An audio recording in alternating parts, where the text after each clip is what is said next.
Bonjour, dans cette vidéo, je vais aborder toute la partie mise en pratique donc, du célèbre driver A4988. Souvenez-vous, je vais réaliser tout un article qui reprenait vraiment tous les détails théoriques du fonctionnement de ce composant. Dans cette vidéo, là, je vais plutôt m'attarder à la partie vraiment pratico-pratique, de pouvoir vous montrer, de faire les réglages initiaux, etc., avec l'ampèremètre, le multimètre, enfin l'oscilloscope, etc. Vraiment pour ainsi vous montrer comment bien utiliser ce composant très bien pratique dans le cadre de la commande à moteur pas à pas.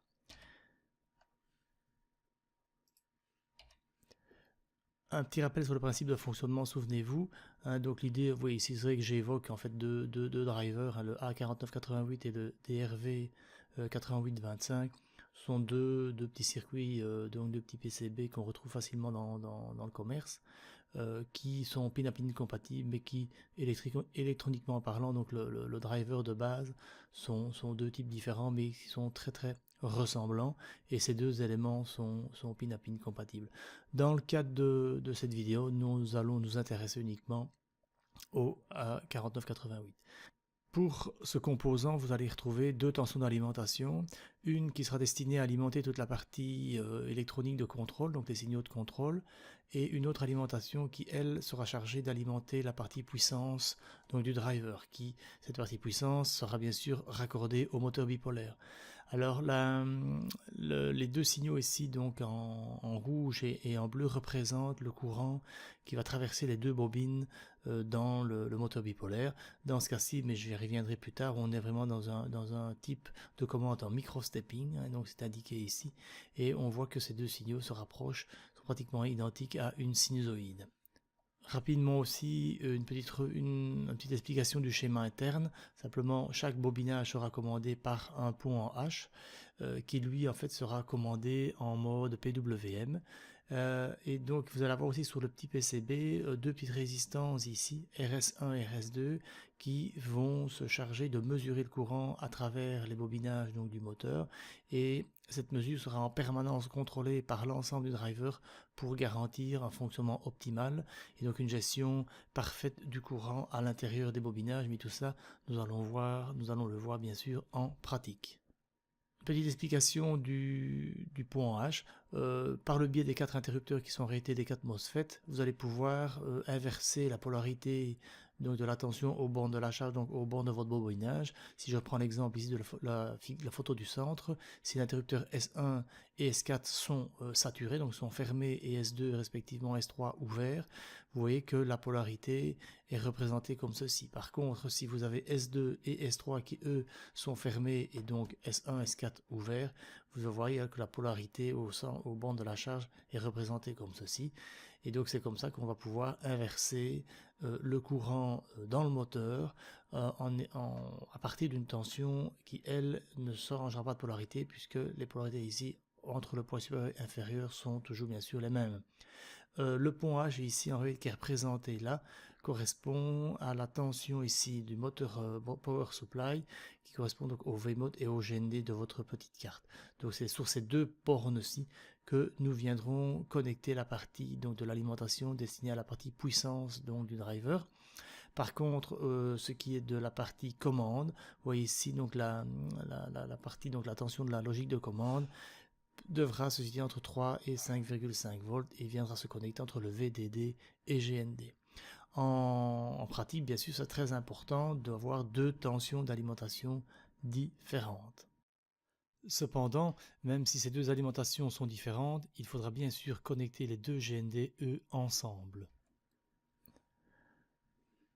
Dans cet exemple-ci, c'était simplement pour vous rappeler que lorsque vous allez devoir utiliser ce genre de driver avec un moteur donné, il est très important alors c'est d'aller vérifier sur la datasheet donc du moteur quel est son courant maximum admissible. C'est vraiment important. Pourquoi? Parce que de là découlera les différents réglages au niveau donc du driver pour être sûr donc de commander correctement le courant, donc c'est-à-dire pas avec un courant trop faible, sinon vous n'aurez pas assez de couple au niveau de votre moteur, et surtout pas non plus un courant trop important, sous peine alors de détruire, de griller votre moteur.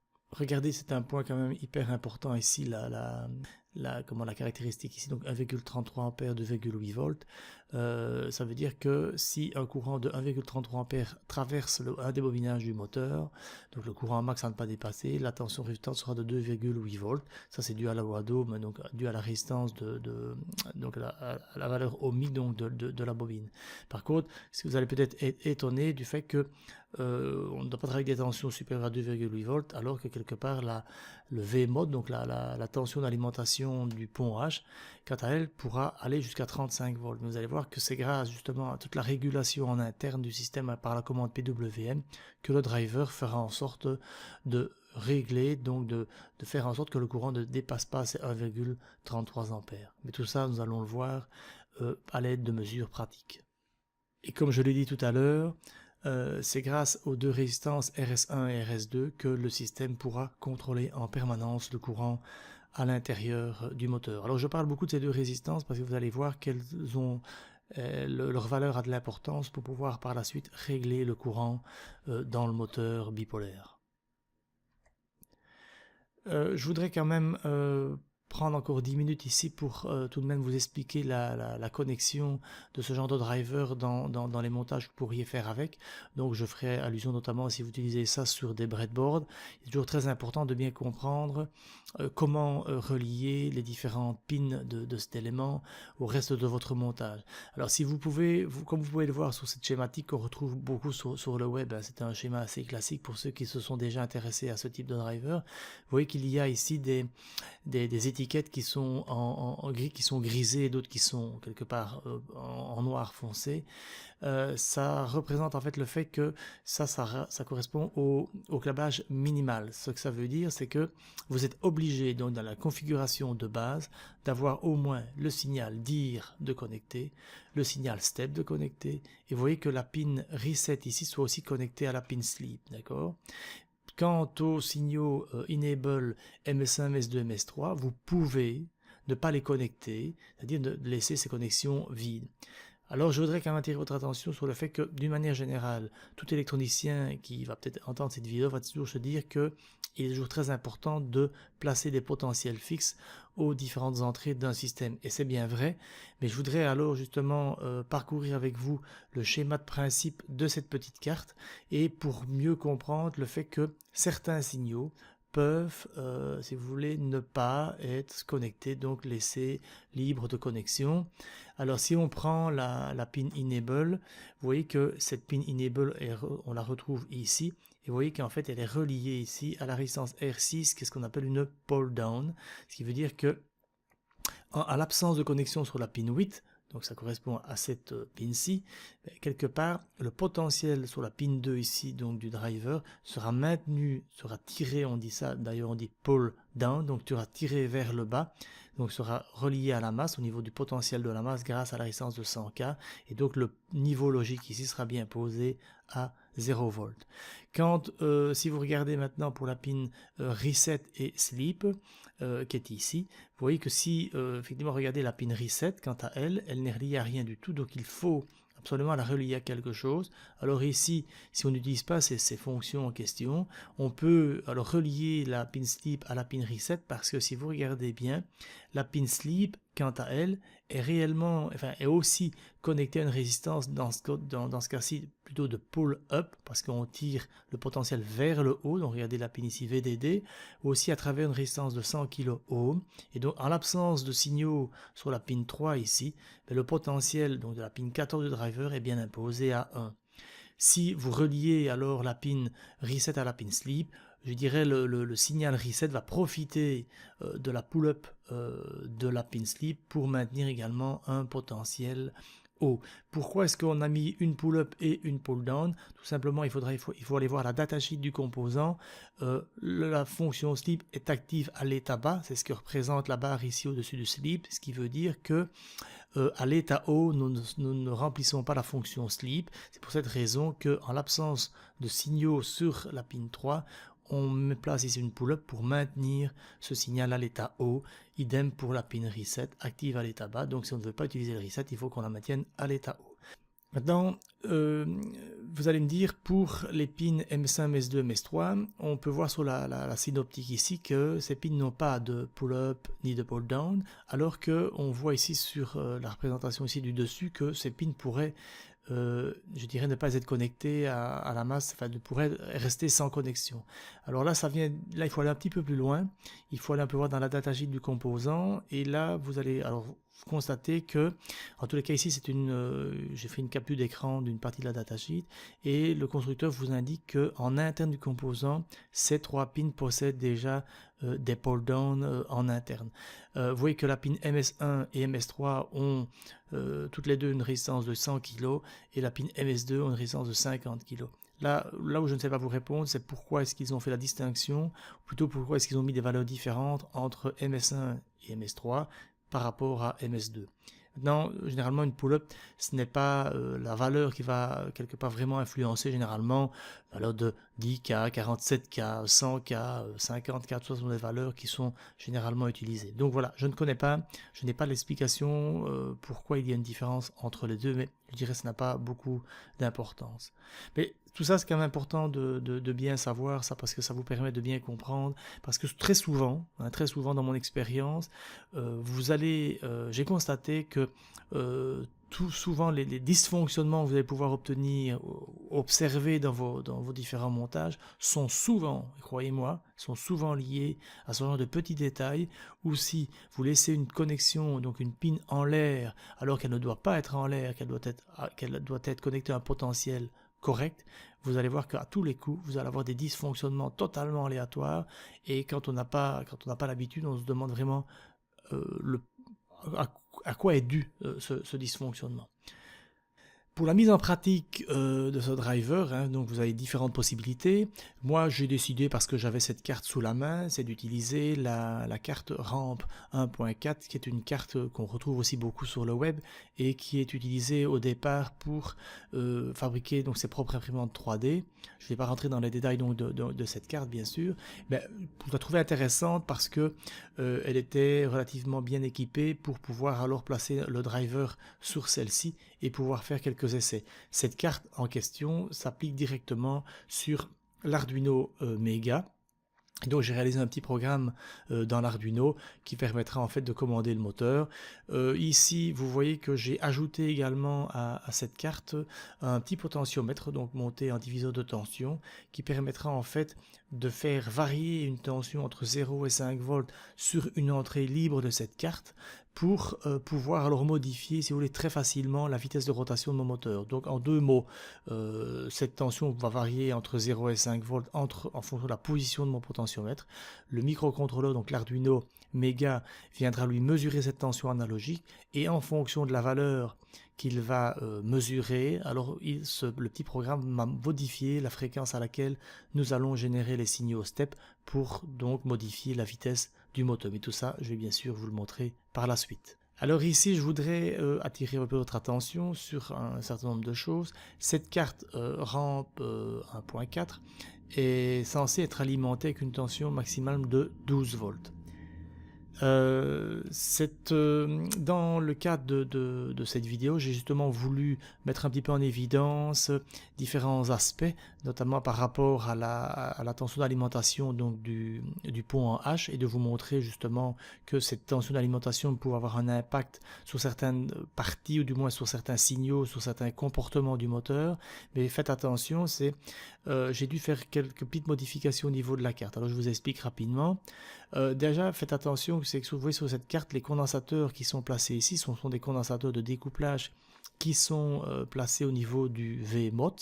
Regardez par le petit cercle ici en rouge, leur valeur max est de 16 volts, ce qui veut dire que si vous montez au-delà de 16 volts, vous risquez de les détruire par claquage. Et regardez, c'est ce qui m'est arrivé ici. Regardez la flèche verte ici, vous voyez que celui-là complètement explosé. D'ailleurs ici il y a encore un petit peu des résidus, tout simplement parce que je n'ai pas été attentif dans un premier temps, et donc j'ai démonté la tension plus haut que 16 volts, et ça a détruit mes condensateurs. Donc là voilà, ça ainsi, comme ça vous ne ferez pas la même erreur. Une autre petite modification, c'est, regardez, j'ai dessoudé une diode sur cette carte parce que en fait cette diode permet en réalité, si vous alimentez votre carte rampe 1.4 par la tension de puissance, donc par exemple entre 0 et 12 volts, cette carte va redistribuer la tension au niveau de votre carte Arduino. Ce qui veut dire que moi, si vous montez plus haut que 12 volts, ben alors vous allez appliquer une tension supérieure à 12 volts à votre carte Arduino et vous allez également claquer votre carte Arduino. Donc cette diode en la dessoudant, si vous voulez, donc ça empêche que la tension de puissance Vmod, hein, viennent détruire la carte Arduino. Le fait d'avoir retiré cette diode, vous allez bien sûr devoir alors alimenter votre carte Arduino par une deuxième alimentation. Donc ça correspondra bien sûr dans ce cas-ci à l'alimentation de l'Arduino ainsi que des signaux de commande du petit driver ici A4988. Je vais vous montrer ça rapidement sur le schéma Eagle donc de la carte. En fait, la diode dont je suis en train de parler correspond ici à la diode D1 et vous pouvez voir que ici le bornier X4 correspond au bornier qui permettra d'alimenter la carte, donc la carte rampe, et vous voyez que cette diode D1, vous voyez, donc amène un potentiel sur le AMVin. Et si vous regardez plus loin, vous voyez que ce potentiel ici correspond à la pin Vin de votre carte, si vous voulez, Arduino Mega. Le fait de la dessouder empêche alors que cette tension présente sur la borne X4.3 vienne quelque part endommager. Donc si cette tension bien sûr dépasse la valeur admissible par l'Arduino, vienne endommager celui-ci par surtension. Je terminerai par la partie donc, du réglage du courant moteur. Donc la petite carte en question possède donc un potentiomètre qui, monté en bon diviseur avec R5 et R9, donc ce potentiomètre-là va venir alors appliquer ici une tension VRF qui va en fait déterminer le courant à l'intérieur des bobines du moteur. Donc cette tension sera responsable du contrôle du courant dans les bobines donc, du moteur bipolaire.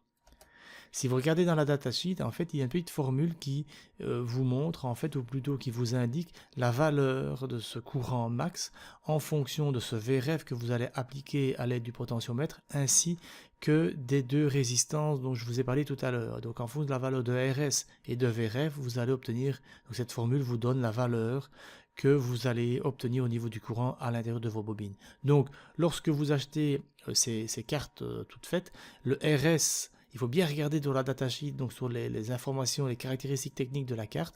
Il faut bien connaître la valeur de RS pour pouvoir rentrer cette valeur dans l'équation. Par contre, le VRF, quant à lui, c'est vous qui allez le régler. Et ça, je vais vous le montrer à l'aide du petit potentiomètre qui, regardez, se trouve ici sur la carte. Les deux résistances RS1 et RS2 se trouvent ici. Et dans notre cas, ces deux valeurs, donc elles ont respectivement la valeur de R100, ce qui signifie en fait 0,1 ohm. Si vous faites le petit calcul, vous allez avoir en fait, puisque j'ai constaté moi que en mesurant ici le VRF, la valeur de VRF max correspond à 1,3 volts. Et si vous divisez le 1,3 volts par 0,8, vous allez avoir plus ou moins 1,5 ampères, donc qui correspond à la valeur max du moteur dans les deux bobinages donc, de votre moteur pas à pas. Après ce petit rappel théorique, nous allons bien sûr passer tout ça en pratique. Je vais vous montrer les différentes mesures à effectuer et observer ainsi le comportement et le fonctionnement de votre moteur. Alors je vous présente la carte de démo. Alors vous pouvez donc retrouver la carte rampe comme discuté tout à l'heure. Vous voyez le driver qui est placé dans un des emplacements prévus à cet effet. On découvre sur la partie supérieure les 4 fils qui sont reliés au moteur pas à pas. Vous allez alors le connecteur montré ici en vert qui lui servira d'alimentation pour le pont, pour la partie puissance donc du pont en H. Cette alimentation est prélevée sur une alimentation variable de laboratoire classique. Le jack noir, quant à lui, c'est l'alimentation donc de la carte Arduino. Vous retrouvez également donc le potentiomètre qui lui sera responsable de la variation de la vitesse du moteur pas à pas. Pour ce qui est du matériel, c'est assez classique, un oscilloscope pour pouvoir visualiser les différents signaux et pour mieux comprendre le fonctionnement, ainsi qu'un multimètre qui sera utilisé de différentes manières. Partons sans plus attendre pour la partie réglage. Alors ici ce que je vais vous demander de faire en fait c'est de déconnecter votre moteur, donc nous allons faire quelque part un réglage à vide. Simplement je vais vous montrer comment alors régler la valeur donc de VRF par rapport donc celle issue du pont diviseur. Et pour cela, donc, il faut déconnecter dans un premier temps le moteur. Donc comme vous pouvez le voir donc, sur la petite carte, donc, il y a le potentiomètre là ici à droite. Il s'avère qu'en réalité le point milieu du potentiomètre, donc le curseur, correspond à la partie métallique là où vous positionnez votre tournevis. Donc il suffit alors pour faire le réglage de ce VRF de placer votre multimètre entre la masse et ce point métallique du potentiomètre pour pouvoir alors ainsi en faire la mesure. Donc j'ai trouvé un petit artifice qui m'a inspiré sur le site de Paul Lulu. En fait, si vous mettez une petite pince crocodile sur le tournevis et que vous regardez ça à votre multimètre, donc par rapport à la masse bien sûr, vous allez pouvoir facilement leur mesurer cette tension. Et puis pour démarrer, je veux dire, pour continuer la suite de l'exercice, je vais vous demander de régler le potentiomètre pour avoir une tension de plus ou moins 500 millivolts. Si vous reprenez la petite relation vue tout à l'heure, ça vous donnera plus ou moins un courant de 625 mA. Si je fais ça, c'est pour ne pas injecter un courant trop important dès la mise sous tension du moteur. Bien sûr, par la suite, on va alors ajuster de manière un peu plus précise ce réglage pour avoir le courant dans le moteur. Pour régler le courant moteur, j'ai fait un petit montage à l'aide d'un pin header. Donc j'ai coupé la 4e pin, donc ça correspond à une borne d'un des enroulements, pour pouvoir y placer alors par la suite un ampèremètre en série. Alors la 5e pin, comme vous pouvez le constater, sert uniquement à maintenir le petit morceau coupé, je veux dire, de manière solidaire au système pour avoir alors un ensemble fiable. Donc vous irez insérer cet élément entre votre carte et le bornier de votre moteur. Pour mesurer ce courant, j'ai utilisé 2 petites pinces micro que je vais venir connecter sur les 2 pins qui ont été coupées. Et bien sûr, ces 2 pins seront reliés à votre ampèremètre. Pour effectuer les réglages du courant, donc vous allez devoir donc maintenant alimenter votre carte donc au niveau de la tension VMOT avec l'alimentation variable de labo. Donc faites attention, je vous conseille, c'est d'abord d'alimenter votre carte Arduino avec le jack noir pour alimenter l'électronique de commande de votre driver et par la suite alors mettre sous tension la partie tension du côté de la puissance. Il faudra également modifier légèrement votre programme pour éviter de tourner en boucle et de générer en fait des changements d'état au niveau de la pin step. Vous allez simplement faire en sorte que cette pin step reste dans un état fixe, donc un état donné. Ça aura pour effet alors à ce moment-là de maintenir un courant dans les bobinages du moteur pour pouvoir ainsi le régler à l'aide d'un ampèremètre. Allons-y maintenant pour les réglages proprement dit. Là, vous pouvez voir sur votre ampèremètre qu'il est à 0 mA. Et si vous regardez au niveau du couple fourni par le moteur, donc le couple résistif, lui est pratiquement nul. D'accord, il est nul en réalité. Si maintenant vous augmentez la valeur de votre tension VRF à l'aide de votre tournevis, vous allez ainsi voir tout de suite à votre ampèremètre que le courant va croître à l'intérieur des bobinages. Si vous refaites de nouveau le test au niveau, regardez par exemple si je le mets à 500 milli, si vous faites de nouveau le test au niveau donc, du couple résistif, vous voyez tout de suite qu'il a augmenté et vous l'aurez tout de suite compris que au plus vous allez augmenter ce courant dans les bobinages, au plus ce couple sera lui important. Il faudra bien sûr faire attention à ne pas dépasser la valeur max admissible par les éléments du moteur. Donc là ici je voudrais attirer votre attention sur une des caractéristiques donc, du driver. Je vais délibérément modifier la tension donc, de votre pont H, donc la tension VMOT, et vous allez voir que même en modifiant cette valeur de tension, que le courant à l'intérieur des bobines du moteur lui ne change pas. Et donc ça prouve bien que c'est le circuit, donc le driver lui-même, qui par son contrôle interne va garantir un courant constant, quel que soit dans une plage bien entendu acceptable, quelle que soit la valeur de votre tension donc d'alimentation. On verra que quand même que cette tension, en fait, plus elle est importante, sans pour autant dépasser une valeur max, va engendrer ou va vous permettre d'atteindre plus de dynamique au niveau de votre moteur et va vous permettre aussi d'atteindre des vitesses supérieures. Mais tout ça, je vous invite à aller revoir donc l'article qui en discute, qui en parle, parce que j'ai été beaucoup plus dans les détails, mais ici je voudrais aller beaucoup plus vite et donc être beaucoup plus pratique, et donc je ne vais pas m'attarder trop sur ce point. Mais en tous les cas, ce que l'on voit très bien, c'est que même en faisant varier la tension de l'alimentation, le courant, lui, reste pratiquement constant. Voilà, maintenant, passons sans plus tarder à la partie, je vais dire, dynamique de ces tests-là. Donc ça veut dire que jusqu'à présent, nous avons travaillé en statique, comme on a pu le voir. En fait, le programme était fait de manière à ce que le moteur ne puisse pas se mettre en rotation, puisque nous ne générions pas les signaux step au niveau du driver. Alors, ça nous a permis comme ça donc, de faire des pré-réglages au niveau du courant. et de pouvoir ainsi ajuster la valeur pour qu'elle soit adaptée aux caractéristiques du moteur et du driver. Donc maintenant, je pense que je vais terminer cette vidéo par une partie un peu plus dynamique pour justement vous montrer un peu les différents signaux en courant et en tension à l'oscilloscope, mais cette fois-ci non plus en statique mais en dynamique. Ça veut dire que nous allons alors donner une certaine vitesse au moteur et de voir un petit peu ce qui se passe au niveau des différents signaux. Voilà, je vais vous montrer rapidement aussi le programme qui permet de faire ça. C'est somme toute très très simple. Vous avez en fait la partie setup. Alors vous pouvez voir ici que j'ai simplement moi mis des pins dans certains modes. Vous voyez aussi qu'il y a pas mal de pins, notamment la pin X, Y, qui ne sont pas utilisés puisque moi j'utilise le driver mis sur je veux dire la partie Z de la carte ramp, mais je dis ça c'est parce que j'ai fait différents essais, donc je veux dire on pourrait très bien supprimer certaines des lignes, mais ce n'est pas très très grave. Donc ça c'est le setup assez classique. Ensuite on rentre alors dans la partie loop. Dans cette partie, en fait, on va alors systématiquement en boucle venir lire à l'aide de la fonction speed up qui est ici définie ici dessus, qui en fait permettra en lisant l'entrée analogique numéro 3, donc c'est là que j'ai connecté le potentiomètre, donc ça nous permettra alors de lire la valeur analogique et à partir de la fonction ici map, en fait de pouvoir alors donner des valeurs qui, en fonction de la valeur mesurée au potentiomètre, ça veut dire que par exemple pour une valeur égale à 0, nous allons alors affecter la valeur 10 à, comment je dirais, au résultat. Et si pour une valeur 1023 qui correspondrait à une conversion d'une tension égale à 5 volts, puisqu'on a travaillé avec un convertisseur de 10 bits, vous aurez la valeur 3000. Alors 10 et 3000 vont servir justement à créer des petites temporisations pour générer les signaux sur la pin step à une fréquence donc différente, et ça aura pour effet, comme vous le savez bien, de modifier la vitesse du moteur.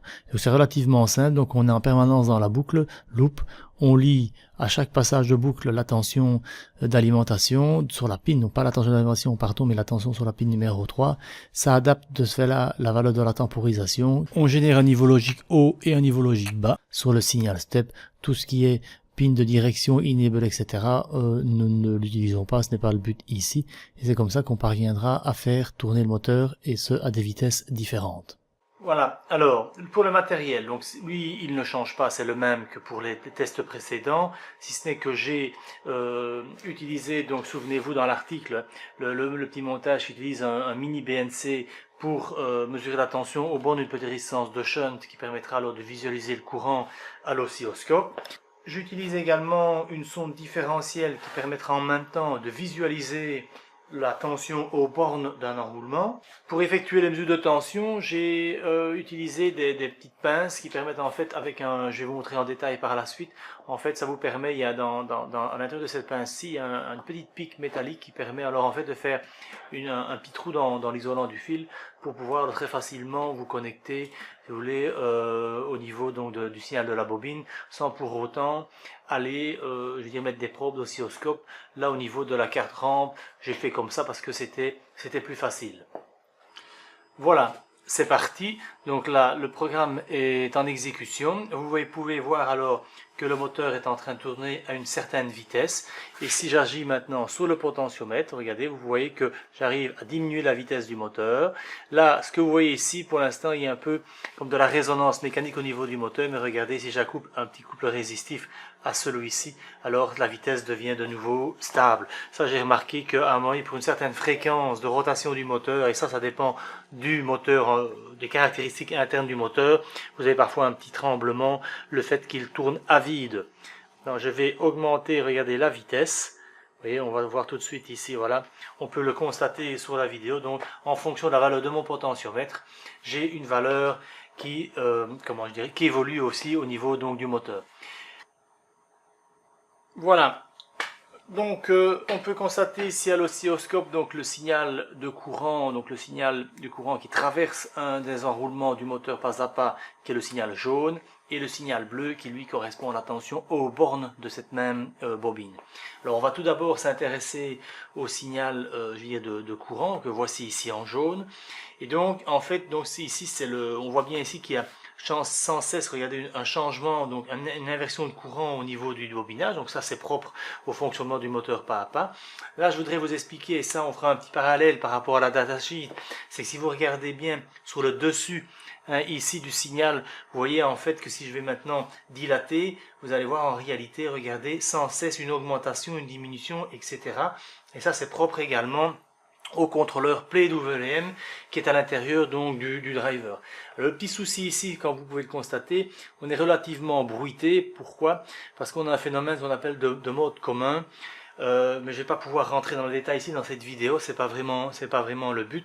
Mais c'est parce que ici il faut savoir que le 0 volt ici de mon oscilloscope, il est ce qu'on appelle flottant par rapport à la mesure de mon signal, parce que si vous regardez bien en fait à la sortie du pont en H, en fait, le signal, veut dire de référence ici de mon oscilloscope, est sans cesse en train, lui, de fluctuer entre plus 12 et moins 12 volts, ou plutôt je dirais plus VCC donc de mon pont H et moins VCC de mon pont H.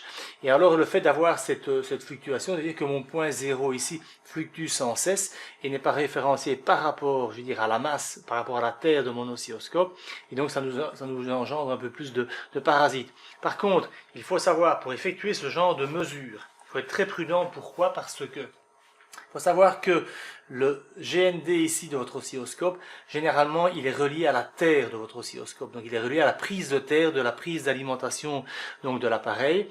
Alors, pour que cet appareil devienne quelque part flottant, ça veut dire qu'il ne soit pas, lui, référencé aussi par rapport à la terre, j'ai fait en sorte, en fait, au niveau de l'alimentation de mon oscilloscope, c'est de débrancher quelque part la terre de mon oscillo.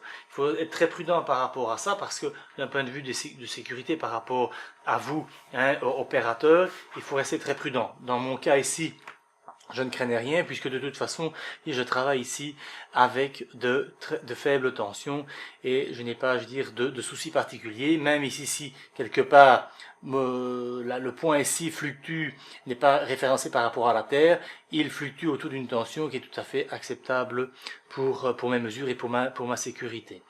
Donc ici je vais relancer donc l'oscillo. Donc je vais simplement, pour une question de visualiser un peu de manière un peu plus précise, de manière que ce soit un peu plus propre le signal, je vais simplement ici effectuer une moyenne au niveau de mon oscillo. Ça va légèrement un peu fausser, si vous voulez, la mesure, puisqu'en fait on va moyenner quelque part, mais je vais alors comme cela en fait diminuer un petit peu ce bruit en question pour que le signal ici en jaune soit plus proche du signal qu'on le retrouve dans la datasheet. Donc là, dans l'article que j'avais réalisé, je vous invite bien sûr à aller le consulter, et là vous verrez que je vous explique chacune des étapes, donc la croissance du courant, la diminution, un peu comme tout ce qui est expliqué dans la datasheet. Mais en fait, on voit vraiment ici quand même, je veux dire, cette dynamique, et on voit bien, je veux dire, l'évolution de notre courant à l'intérieur des bobinages. Si maintenant, je remets, je vais réenlever cette fois-ci la moyenne, pour qu'on voit ça de manière, voilà. Si par contre maintenant vous voyez le signal ici en bleu, en fait quant à lui représente la tension aux bornes, comment je dirais, du bobinage du moteur, et là on peut constater qu'on a une tension un peu particulière. En réalité c'est, si vous voulez, chaque changement d'état ici en bleu correspond à des blocages, saturation des différents transistors du pont en H. Ça de nouveau, comme je l'ai expliqué dans l'article, mais je dirais on peut voir, et tout ça c'est propre en intérieur, donc je veux dire à l'intérieur du driver, et c'est tout le système interne qui va en fait faire en sorte d'appliquer ces signaux de tension au bornes du bobinage pour lui obtenir le courant désiré.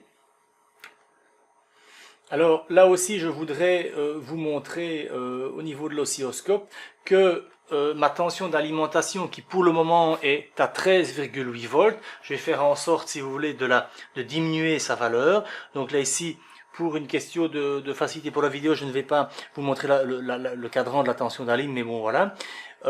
Je vais ici par exemple diminuer, regardez maintenant je suis à 8 volts au niveau de la tension d'alimentation de mon système, donc je parle bien de la tension d'alimentation de mon pont H. Et qu'est-ce qu'on a pu voir au niveau du signal en jaune? Ben, en fait que finalement l'amplitude max ici donc en moins et en plus, regardez, n'a pas changé. Par contre, je vais maintenant remodifier, donc je vais simplement ici dilater légèrement. Qu'est-ce qu'on a constaté au niveau du signal bleu? Bien sûr que lui a évolué puisque quelque part il correspond à la tension, donc à la sortie du pont, et donc à la sortie du pont en H, la tension aux bornes du bobinage est bien proportionnelle, ou du moins est bien fonction de la tension d'alimentation de mon pont H, donc V mot. Regardez, si j'augmente légèrement ma tension, on voit que en bleu mon amplitude évolue en fonction de mon réglage de la tension d'alimentation.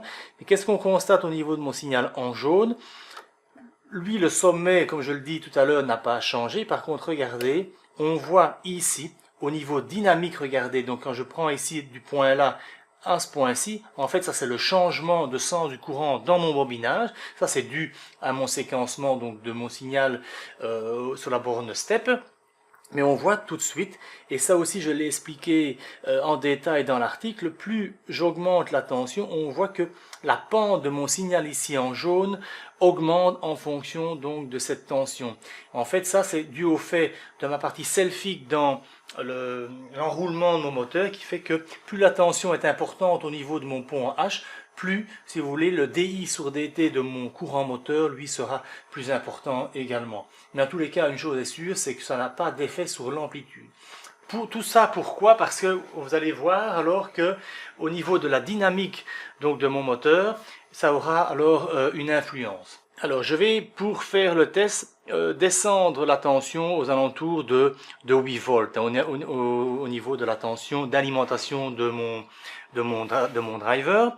Je vais moi agir sur mon potentiomètre pour regarder augmenter la vitesse de celui-ci. On voit tout de suite ici au niveau de la petite poulie que ce moteur tourne plus vite, et on peut aussi constater, regardez par rapport au signal en jaune ici à l'oscilloscope, que la fréquence de ce signal jaune, bien sûr, regardez, évolue en même temps que mon potentiomètre, ce qui est logique, hein, on en a parlé tout à l'heure, et vous observez aussi alors que la vitesse du moteur, elle, évolue de la même manière. Par contre, regardez ce que je vais monter, je vais augmenter ma vitesse, et regardez bien ce qui va se passer au niveau du moteur. Regardez, il fait ce qu'on appelle, il décroche. Regardez, donc j'augmente. Là, donc la vitesse atteint une vitesse atteint certaines valeurs, pardon. Hop, et à partir d'un moment donné, regardez, le moteur décroche. Alors, pourquoi? Parce que ce qui se passe, c'est que comme ma tension d'alimentation n'est pas très élevée pour le moment, elle est plus ou moins à l'ordre de 8 volts, en fait, comme au niveau de la dynamique de mon courant moteur, nous n'avons pas une dynamique très élevée, en fait, si j'augmente, on va s'apercevoir qu'à un moment donné, le courant n'aura, si vous voulez, ne pourra plus, ou du moins, ne saura pas s'inverser assez rapidement, et donc le moteur, si vous voulez, va, ce qu'on appelle décrocher.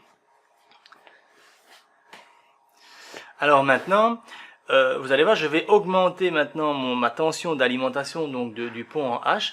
On voit donc tout de suite ici que le flanc donc ici du courant est beaucoup plus important.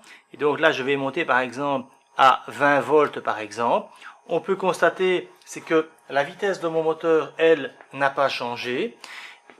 Pourquoi? Parce que, je vais dire quelque part, je n'ai pas, moi, changé le réglage de mon potentiomètre. Maintenant, je vais, regarder, augmenter la vitesse. Et là, on va voir que on va pouvoir atteindre déjà des vitesses supérieures. Et ici, hop, il décroche encore. Pourquoi? Parce que la tension n'est pas encore suffisante. Et donc, je vais ici dilater, voilà.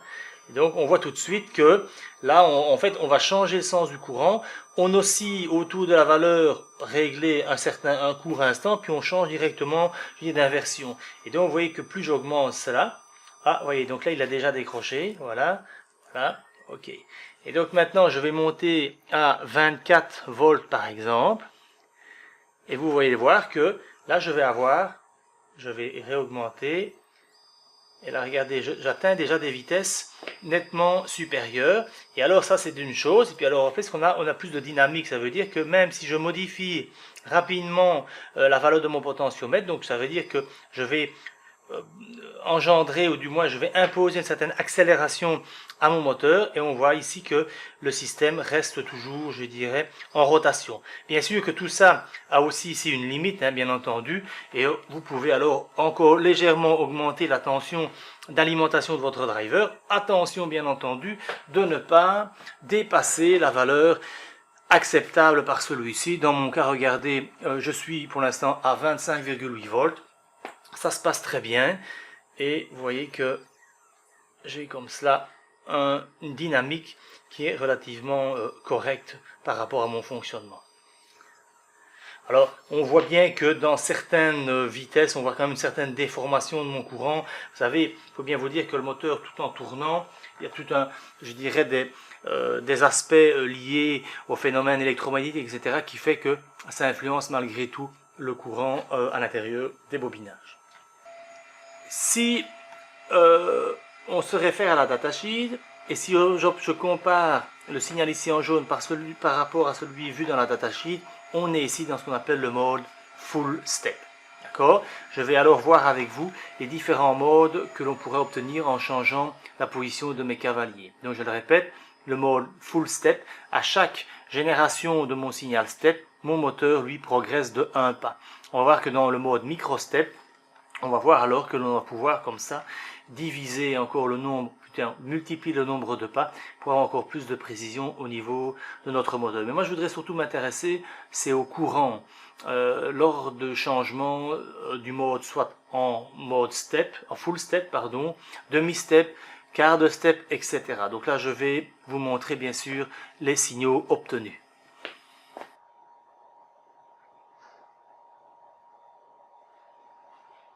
Donc voilà, là la configuration est mise dans le mode demi-step. Je remets mon driver, je remets tout sous tension. Donc je vous invite bien sûr à bien couper l'alimentation à la fois du VMOT et de la tension, donc de logique de votre Arduino pour faire toutes les manœuvres. Qu'est-ce qu'on peut constater maintenant? Je n'ai pas moi changé la position de mon potentiomètre, donc elle est restée comme tout à l'heure. On constate cependant que la vitesse de mon moteur a elle diminué, ce qui est logique puisque maintenant par step, je n'avance plus d'un step, donc d'un 200e de tour du moteur, mais d'un 400e de tour. Et donc là on voit aussi l'évolution de notre courant dans les bobinages du moteur, donc qui lui évolue bien conformément à la datasheet. Je voudrais attirer tout de même votre attention sur une chose. Si vous vous souvenez dans nos calculs de tout à l'heure, nous devions obtenir normalement un courant de plus ou moins 1,5 ampères si vous vous souvenez bien. Or, vous avez vu aussi lorsque j'étais en mode statique, j'obtenais, une fois que mon réglage ici était à son maximum, un courant donc de 1 ampère. Alors si vous allez voir dans la datasheet, ça correspond, si vous voulez, la valeur de 1 ampère correspond à cette partie ici au niveau de votre signal en jaune. Alors regardez, vous avez 50 millivolts par division, multiplié, du moins c'est le résultat, donc 50 millivolts par division, vous avez ici donc 100 millivolts par division. Comme nous avons une mesure donc de tension au bornes de résistance shunt de 0,1 ohm, ça vous fait, si vous voulez, 1 ampère, donc ça correspond bien, si vous voulez, à l'ampère de tout à l'heure. Et en fait, voilà, vous voyez que dans la partie là, vous aurez à peu près maintenant 1,5 ampère. Si vous voyez la partie, je dirais le trait jaune, donc le plus épais, si vous faites une moyenne, vous êtes en dessous de 1,5. Mais attention que le 1,5 correspond à la valeur max du courant dans le moteur. Et c'est pour ça que si maintenant je dilate légèrement et que je m'intéresse à mon signal, vous voyez que, bien sûr, nous n'allons pas tenir compte du bruit qui est ici, mais vous voyez bien que, regardez, le courant max de votre moteur atteint plus ou moins 1,5 ampères, ce qui correspond bien au réglage et ça correspond bien à l'équation que nous avons retrouvée dans la datasheet.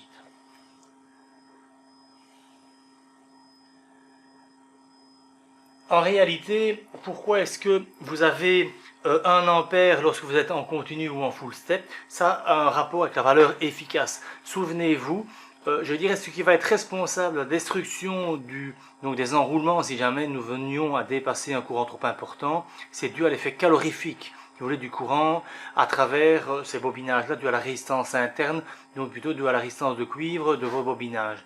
En fait, il faut savoir que la valeur ici, si vous regardez bien dans la datasheet, correspond justement à la valeur efficace d'une tension sinusoïdale, ce qui veut dire que en réalité lorsqu'on travaille en full step, en fait qu'on reste tout en permanence sous une valeur constante de votre courant, on l'a vu tout à l'heure, vous allez avoir alors en fait le système règle en interne un courant à 0,7 fois, si vous voulez, la valeur max du courant moteur pour justement ne pas dépasser la valeur efficace.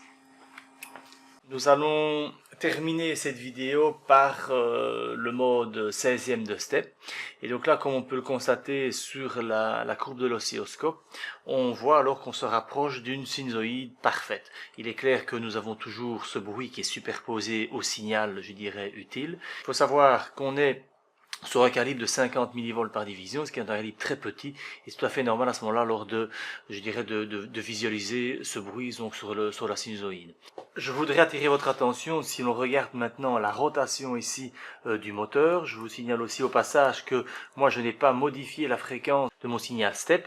On voit tout de suite ici que le moteur a une vitesse nettement inférieure à celle de tout à l'heure, tout simplement parce que maintenant on est en train de générer, on travaille en micro-stepping, et donc il faut ici maintenant générer 16 coups d'horloge au niveau du signal step pour avancer finalement d'un pas mécanique du moteur, à savoir donc 1/2 centième de tour. C'est pour cette raison que notre moteur ici tourne à une vitesse nettement supérieure. Il est clair que si maintenant j'agis sur mon potentiomètre, on va voir que je peux bien entendu aussi faire varier la vitesse. Je terminerai également par faire un zoom sur le signal ici au niveau du courant, et on constate bien, regardez ici, les différents paliers repris dans le tableau de la datasheet. En fait, tous ces petits paliers correspondent, donc chaque palier correspond à la génération du signal step, et donc là en fait on va parcourir tout un tableau avec différentes valeurs pour alors reproduire la sinusoïde complète, donc appliquée je dirais aux bobines une des deux bobines du moteur bipolaire. Je vais arrêter ici pour toutes ces explications. Je pense que j'ai parcouru une grande partie des éléments, donc des notions essentielles pour bien comprendre et utiliser ce type de driver pour vos applications. N'hésitez pas, si vous avez des questions supplémentaires, à me les poser en commentaire dans la vidéo, et je ferai mon possible alors pour vous répondre de manière la plus précise possible par rapport à vos besoins.